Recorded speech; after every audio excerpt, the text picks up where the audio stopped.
My online students and students, आज हम लोगों का टॉपिक है एरोमेटिक कंपाउंड्स। एरोमेटिक कंपाउंड के लिए शर्त है कि वो साइक्लिक होना चाहिए, complete delocalisation of pi electron होना चाहिए, या लोन पेयर हो या पाई के साथ निगेटिव चार्ज हो, और साथ में है कि ये हक्कल्स रूल ऑफ एरोमेटिसिटी है, वो होता है, फार्मूला है हमारा 4n+2 पाई इलेक्ट्रॉन रूल। यहाँ पे n है पॉजिटिव इंटीजर, ये निगेटिव या फ्रैक्शन नहीं हो सकता है। अगर complete delocalisation of pi electron नहीं होगा तो वो कंपाउंड एरोमेटिक नहीं होगा, और हक्कल्स रूल को ओबे नहीं करेगा फिर भी एरोमेटिक नहीं होगा, ये साइक्लिक नहीं होगा फिर भी एरोमेटिक नहीं होगा। एरोमेटिक टर्म आया है एरोमा से, जिसका मतलब होता है गुड स्मेल। हमारा गुड लक है कि हमारी वाइफ का नाम भी एरोमा है और हमारा नाम है गुलाब, मिस रोज, रोज की एरोमा। तो ये टॉपिक पढ़ाने में हमको थोड़ा और अच्छा लगेगा और आप लोग भी ध्यान देखें, क्लियरली आपको समझ में आएगा। तो हम लोग एरोमेटिक का पूरा स्टेप बाय स्टेप पॉइंट देखेंगे। पहला पॉइंट देखेंगे हम लोग, पहला पॉइंट है कि compound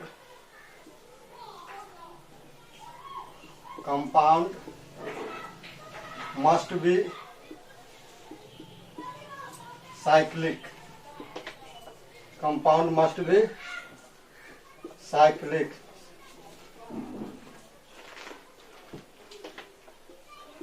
not non cyclic.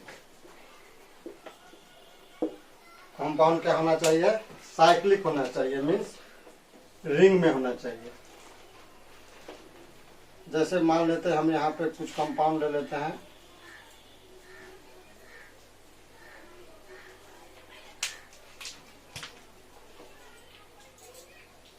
N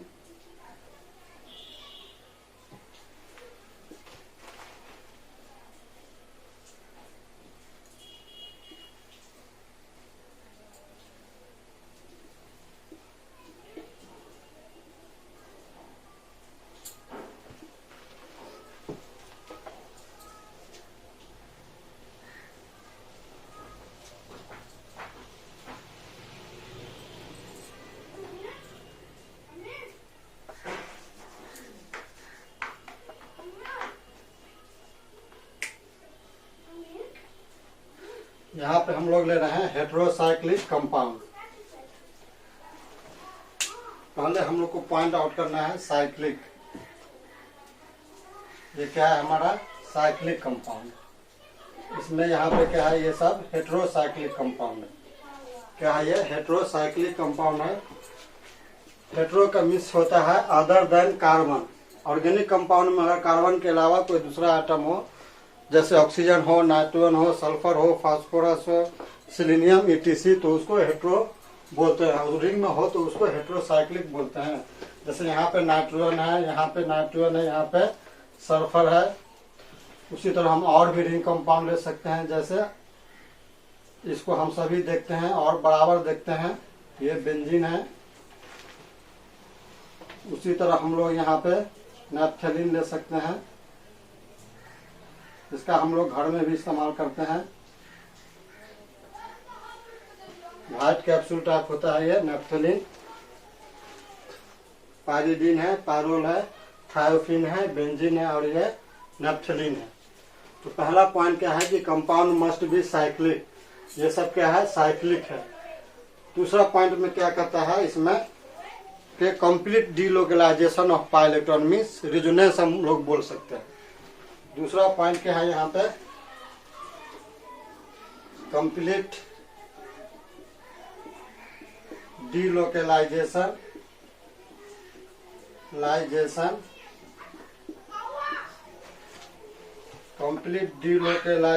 of pi electrons. इसके साथ हम लोग लोन पेयर को भी ले सकते हैं, निगेटिव चार्ज को भी ले सकते हैं, ये सब को भी ले सकते हैं। अब जैसे देखिए इसी में हमको देखना है कहाँ पे कंप्लीट डीलोकलाइजेशन है या कहाँ पे नहीं है। तो कंप्लीट डीलोकलाइजेशन के लिए है कि हर ऑर्बिटल वो 2p का हो या 3p का हो, वो क्या हो, पैरेलल में हो।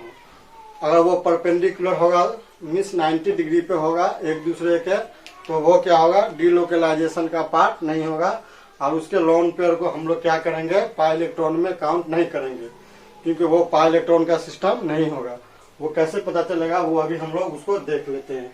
ये सबका स्ट्रक्चर खींचेंगे तो हमको क्लियर हो जाएगा। वो जैसे इसका स्ट्रक्चर हम लोग और खींचते हैं तो देखिए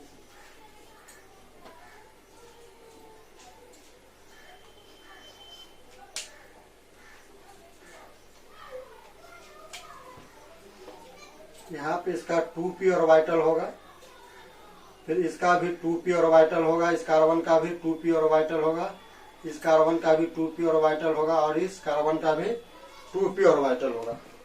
और इसका जो लोन पेयर होता है वो इस तरह से होता है, यहाँ पे होता है ये।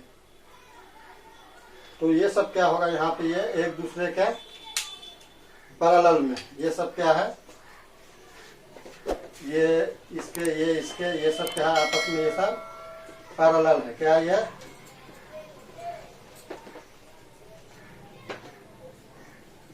पैरेलल है ये, लेकिन ये कहाँ पे, ये परपेंडिकुलर है,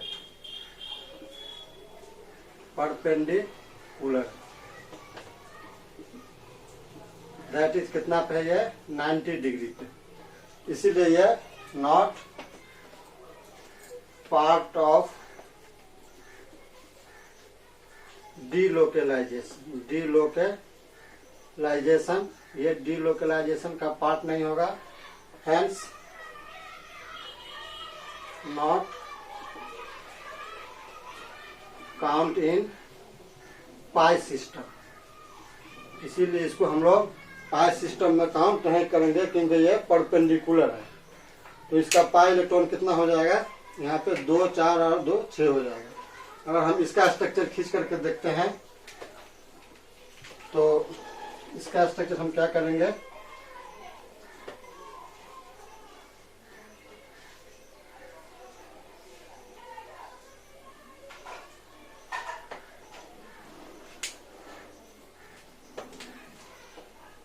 इसका 2p ऑर्बिटल होगा, इसका 2p ऑर्बिटल होगा, इसका 2p ऑर्बिटल होगा, इसका 2p ऑर्बिटल और इसका 2p ऑर्बिटल। तो इसका जो ये लोन पेयर है वो क्या करे, इसी पाई के साथ क्या है, ये सब पैरेलल में। इसीलिए इसका ये क्या होगा, ये जो लोन पेयर होगा वो हमको क्या हो जाएगा, डीलोकलाइजेशन का पार्ट होगा और ये पाई इलेक्ट्रॉन में काउंट होगा। ये क्या है, 2p एटॉमिक ऑर्बिटल। तो यहाँ पे ये जो लोन पेयर है, lone pair parallel to pi system and counted as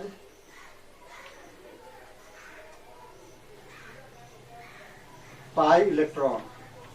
इसीलिए इसको हम लोग क्या करेंगे, पाई इलेक्ट्रॉन में काउंट करेंगे।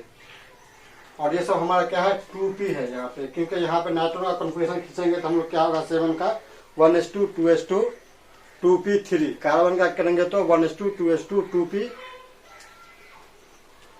हो जाएगा। तो लास्ट में क्या आ रहा है, सब में 2p ही आ रहा है। इसका मतलब ये सब जो ऑर्बिटल है हमारा, ये क्या है हमारा 2p एटॉमिक ऑर्बिटल्स है ना, चाहे वो कार्बन का हो या फिर नाइट्रोजन का हो। यहाँ भी ये कार्बन का हो या फिर ये नाइट्रोजन का हो, ये सब भी हमारा क्या है 2p एटॉमिक ऑर्बिटल्स। लेकिन अगर यहाँ सल्फर के केस में आएंगे तो ये तो 2p होगा, लेकिन ये क्या हो जाएगा 3p हो जाएगा। इसके केस में आएंगे, थायोफिन के केस में। तो फिर इसको अगर हम लोग देख लेते हैं, इसका सिर्फ अभी हम लोग क्या देखना चाह रहे हैं, यहाँ पे डीलोकलाइजेशन देखना चाह रहे हैं। तो कंप्लीट डीलोकलाइजेशन के लिए क्या होना चाहिए, हमको पैरेलल होना चाहिए। क्या होना चाहिए, ऑर्बिटल्स पैरेलल होना चाहिए। ये परपेंडिकुलर तो ये इसके डीलोकलाइजेशन में नहीं है, लेकिन ये क्या है, पैरेलल है इसके। तो ये डीलोकलाइजेशन का पार्ट होगा और पाई इलेक्ट्रॉन में काउंट होगा। उसी तरह अगर हम इसको देखना चाहते हैं, थायोफिन का स्ट्रक्चर ले लेते हैं, थायोफिन का स्ट्रक्चर लेंगे। उसी तरह हम लोग इसके लिए यहाँ पे सिर्फ क्या आ जाएगा, सल्फर आ जाएगा एक हेटेरो एटम के रूप में। यहाँ पे 2 लोन पेयर लेकर के इसलिए दिखाया है क्योंकि यहाँ पे क्या होता है, एक पैरेलल होता है और एक परपेंडिकुलर होता है। तो पैरेलल वाला क्या होता है, पाई इलेक्ट्रॉन का पार्ट होता है और परपेंडिकुलर वाला उसका पार्ट नहीं होता है, इसीलिए हम यहाँ पे 2 लोन पेयर वाला भी ले लिए। अब यहाँ पे हम लोग क्या करेंगे, इसका 2p ऑर्बिटल होगा, एटॉमिक ऑर्बिटल, ये भी इसका 2p एटॉमिक ऑर्बिटल होगा, इसका 3p होगा यहाँ पे, और एक जो इसका होगा वो यहाँ पे इस तरह से होगा। तो ये क्या हो जाएगा, हमारा परपेंडिकुलर हो जाएगा, ये perpendicular 3p atomic orbital which is not part of pi system. Pi system, that is delocalization. Delocalization, ये delocalization का पार्ट नहीं होगा, लेकिन इसी में ये वाला जो हमारा ऑर्बिटल होगा, ये क्या है, पैरेलल है इसके। तो ये parallel 3p atomic orbital is part of pi system, that is delocalization, hence counted as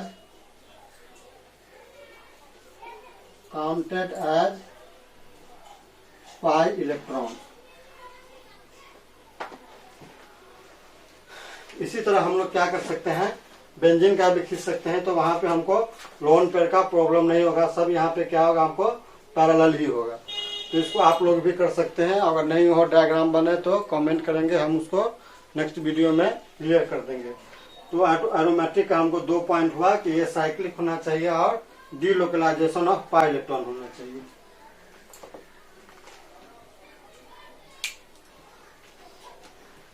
इस एरोमेटिक कंपाउंड का इस्तेमाल या फिर बहुत सारे कंपटीशन में इसका यूज किया जाता है क्वेश्चन के तौर पे, जैसे इंजीनियरिंग हो, मेडिकल हो, नेट हो, गेट हो, ऑब्जेक्टिव टर्म में। साथ में एरोमेटिक कंपाउंड हम लोग डिग्री में भी पढ़ते हैं, 11th में भी पढ़ते हैं। और इस एरोमेटिक का रिएक्शन जैसे फिनॉल हो गया, एनिलीन हो गया, बेंजल्डिहाइड हो गया, इस सब का रिएक्शन हम लोग 12th में भी पढ़ते हैं। मतलब कहने का ये है कि ये एरोमेटिक कंपाउंड हमको ऑर्गेनिक के हर सिलेबस के लिए जरूरी है। तो इसको आप लोग कंटिन्यू रखें और जो प्रॉब्लम उसको हमसे शेयर करें। तो हमने इसका 2 पॉइंट देखा अभी, एक तो साइक्लिक होना चाहिए, दूसरा डीलोकलाइजेशन होना चाहिए, वो भी कंप्लीट होना चाहिए। अगला हम लोग देखेंगे, अगला point Huckel's rule of aromaticity. तो आइए हम लोग देखते हैं Huckel's rule of aromaticity. It obey Hückel's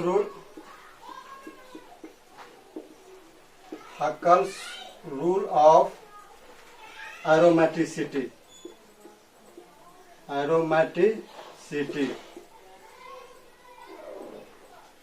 इन्होंने दिया था, कहा कि 4n+2 पाई इलेक्ट्रॉन रूल। ये क्या था, 4n+2 पाई इलेक्ट्रॉन रूल।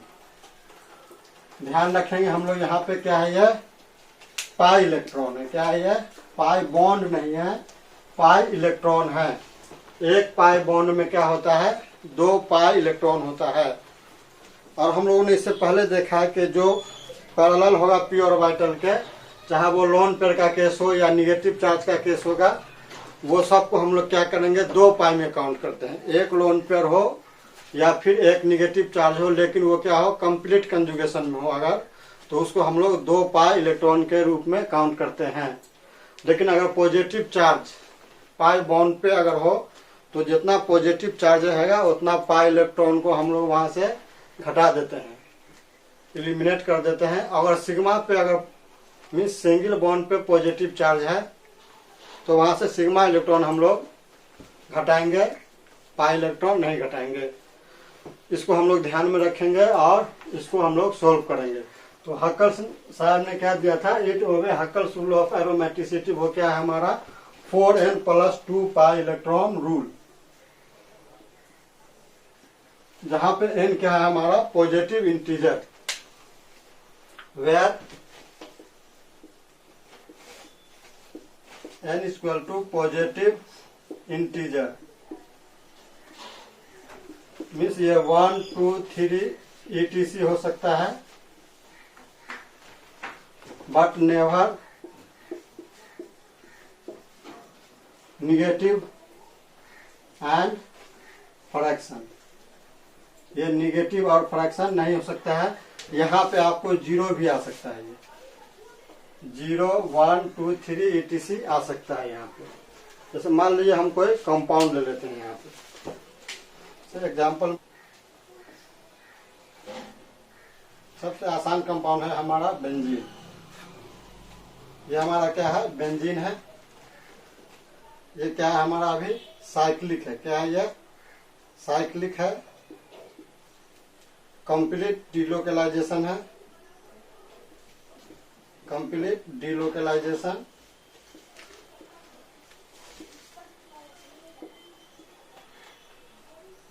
उसके बाद क्या है यहाँ पे हम लोग पाई इलेक्ट्रॉन काउंट करेंगे। तो हमने अभी क्या बोला कि जितना पाई बॉन्ड होगा उसमें 2 से मल्टीप्लाई कर देंगे तो पाई इलेक्ट्रॉन मिल जाएगा।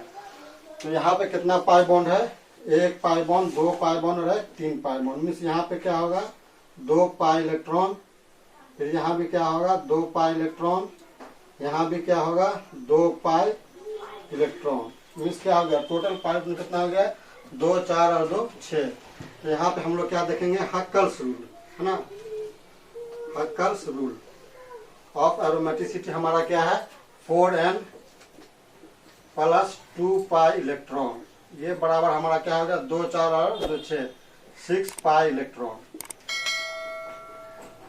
अब इसी को हम लोग अगर सोल्व करेंगे तो यहाँ हो जाएगा 4n बराबर 6 पाई इलेक्ट्रॉन माइनस 2 पाई इलेक्ट्रॉन बराबर 4 पाई इलेक्ट्रॉन। तो यहाँ पे और हम लोग लिख सकते हैं n बराबर क्या हो जाएगा हमारा 4 पाई इलेक्ट्रॉन बाय 4, मीन्स यहाँ पे क्या आ जाएगा हमारा 1। तो n का मान यहाँ पे हमारा n बराबर क्या आ गया 1 आ गया, n क्या आ गया 1। ये हमारा ये पॉजिटिव इंटीजर है, क्या 1 है। इसका मतलब क्या हुआ, ये कंपाउंड हमारा क्या है एरोमेटिक है, क्या है ये एरोमेटिक कंपाउंड। फिर दूसरा एग्जांपल अगर हम लोग ले लेते हैं यहाँ पे, जैसे थायोफिन का ही हम लोग ले लेते हैं। यहाँ पे ऑक्सीजन डाल दिया जाए तो ये फ्यूरान हो जाएगा, लेकिन सल्फर है तो ये थायोफिन है। तो यहाँ पे हम लोगों ने अभी देखा था कि 2 लोन पेयर था, जिसमें से एक था पैरेलल और एक था परपेंडिकुलर। तो हम लोगों ने पैरेलल लोन पेयर को काउंट किया था 2 पाई की तरह, और परपेंडिकुलर को काउंट नहीं किया था क्योंकि वो डिलोकेलाइजेशन का पार्ट नहीं था। तो ये कंपाउंड भी हमारा क्या है साइक्लिक है। और यहाँ पे हम लोगों ने देखा था कंप्लीट डिलोकेलाइजेशन था किसके साथ, पैरेलल 3p ऑर्बिटल का। अब यहाँ पे हक्कल रूल को ओबे करेंगे तो यहाँ पे क्या होगा हमारा 2 पाई इलेक्ट्रॉन इस डबल बॉन्ड का होगा, 2 पाई इलेक्ट्रॉन इस डबल बॉन्ड का होगा, और एक लोन पेयर का होगा हमारा 2 पाई इलेक्ट्रॉन। वो किसका होगा हमारा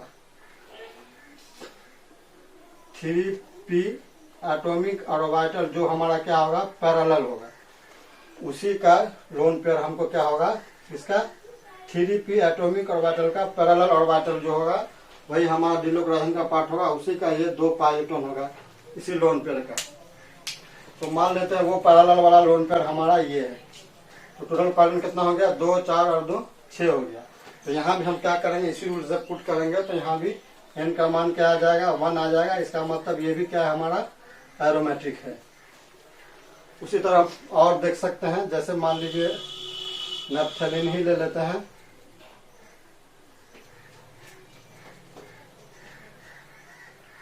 तो यहाँ पे कितना पाई इलेक्ट्रॉन है,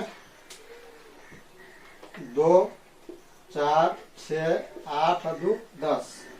यहाँ पे कितना पाई इलेक्ट्रॉन हो गया, यहाँ पे पाई इलेक्ट्रॉन, यहाँ पे इसमें टोटल पाई इलेक्ट्रॉन कितना था, 6 था। यहाँ पे पाई इलेक्ट्रॉन कितना हो गया, 10 हो गया। साथ में ये भी साइक्लिक है, यहाँ पे भी कंप्लीट डीलोकलाइजेशन है। तो यहाँ पे अगर हम हक्कर सूल को ओबे करेंगे तो यहाँ पे क्या हो जाएगा हमारा, 4n + 2 पाई इलेक्ट्रॉन बराबर 10 पाई इलेक्ट्रॉन, 2 4 6 8 और 2 10 पाई इलेक्ट्रॉन।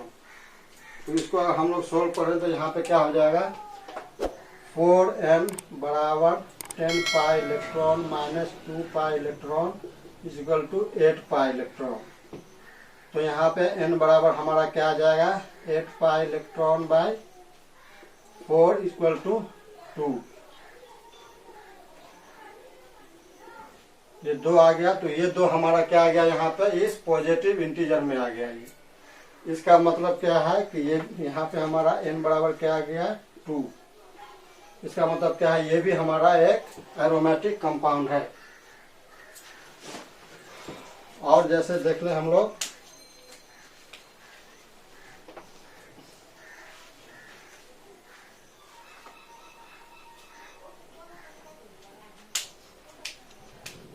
यहाँ पे अगर हम एक पॉजिटिव चार्ज डाल देते हैं, ये क्या है हमारा साइक्लोप्रोपेन है, साइक्लोप्रोपीन केटायन है यहाँ पे। तो ये साइक्लिक कंपाउंड है हमारा। साथ में यहाँ पे कंप्लीट डीलोकलाइजेशन होगा। लेकिन यहाँ पे पाई इलेक्ट्रॉन हमारा कितना होगा, यहाँ पे पाई इलेक्ट्रॉन 2 होगा। यहाँ पे पाई इलेक्ट्रॉन क्या होगा, इसी का सिर्फ 2 पाई इलेक्ट्रॉन होगा। ये पॉजिटिव चार्ज कहाँ पे है, सिंगल बॉन्ड पे है। तो हमने अभी बताया था कि सिंगल बॉन्ड पे अगर पॉजिटिव चार्ज होगा तो वो सिग्मा इलेक्ट्रॉन घटाएगा, पाई इलेक्ट्रॉन नहीं। तो हमको सिग्मा इलेक्ट्रॉन से यहाँ पे एरोमेटिक कंपाउंड के लिए कुछ लेना देना नहीं है। लेना किससे है हमको, यहाँ पे पाई इलेक्ट्रॉन से। हक्कर सूल किसके लिए है हमारा, पाई इलेक्ट्रॉन के लिए। तो यहाँ पे कितना पाई इलेक्ट्रॉन है, 2 है। तो फिर हम इस सूल पे पुट करेंगे तो वैल्यू क्या आना चाहिए, कोई भी पॉजिटिव इंटीजर हमको ये सब आना चाहिए। तो यहाँ पे हमारा हक्कर सूल क्या है, 4n + 2 पाई इलेक्ट्रॉन बराबर 2 पाई इलेक्ट्रॉन। तो यहाँ पे और 4n बराबर हमारा क्या हो जाएगा, 2 pi electron minus 2 pi electron equal to 0। Means n बराबर क्या हो जाएगा, 0/4 इक्वल टू 0। तो n बराबर क्या आ गया हमारा, 0। इसका मतलब ये भी क्या है हमारा एरोमेटिक कंपाउंड। अब हम लोग को देख लेते हैं यहाँ पे हमको वैल्यू या तो फ्रैक्शन में आए या निगेटिव में आए। कोई ऐसा कंपाउंड भी हम लोग देख लेते हैं जो एरोमेटिक नहीं हो, तो हमारा कॉन्सेप्ट और ज्यादा क्लियर हो जाएगा। जैसे मान लीजिए हम ये कंपाउंड ले लिया, इस पे हम एक पॉजिटिव चार्ज डाल दिए। तो यहाँ भी क्या है हमारा, ये कंपाउंड क्या है, साइक्लिक है। साइक्लिक है, कंप्लीट डीलोकलाइजेशन है। लेकिन यहाँ पे पाई इलेक्ट्रॉन में हमको कुछ झमेला आ रहा है। वो पाई इलेक्ट्रॉन हमारा क्या है, देखिए 2 4 2 लेकिन ये पॉजिटिव चार्ज कहाँ पे है, पाई बॉन्ड पे है। तो हमने भी बताया कि पाई बॉन्ड पे अगर पॉजिटिव चार्ज आएगा जितना उतना पाई इलेक्ट्रॉन घटेगा। तो यहाँ पे एक पॉजिटिव चार्ज है तो एक पाई इलेक्ट्रॉन घटेगा। मीन्स टोटल पाई इलेक्ट्रॉन हमारा कितना है, यहाँ पे 2 इसका है, 2 इसका है, 2 इसका है। तो कितना हो गया टोटल 6 में से ये एक घट गया तो कितना हो गया यहाँ पे 5 पाई इलेक्ट्रॉन। तो हमारा हक्कर रूल क्या है, यहाँ पे 4n + 2 पाई इलेक्ट्रॉन बराबर कितना हो गया 5 पाई इलेक्ट्रॉन। इसी को हम और क्या लिख सकते हैं, 4n बराबर 5 पाई इलेक्ट्रॉन माइनस 2 पाई इलेक्ट्रॉन बराबर हो जाएगा यहाँ पे 3 पाई इलेक्ट्रॉन। और इसको अगर हम लोग सोल्व करेंगे तो ये क्या हो जाएगा, और n बराबर हो जाएगा हमको 3/4। ये वैल्यू जो आएगा वो हमको फ्रैक्शन में आ जाएगा। ये वैल्यू कितना आ जाएगा हमको 0.75। ये वैल्यू हमारा क्या हो गया, फ्रैक्शन में आ गया। तो यहाँ पे क्या कहता है हक्कल्स रूल में, never negative and fraction, fraction में नहीं होना चाहिए। तो ये वैल्यू हमारा क्या आ गया, फ्रैक्शन में आ गया। इसका मतलब ये कंपाउंड जो है वो एरोमेटिक नहीं होगा। उसी तरह हम लोग और देखेंगे, आप लोग भी इससे रिलेटेड प्रॉब्लम बनाएंगे। इसको देखें। और इसको नोट करें।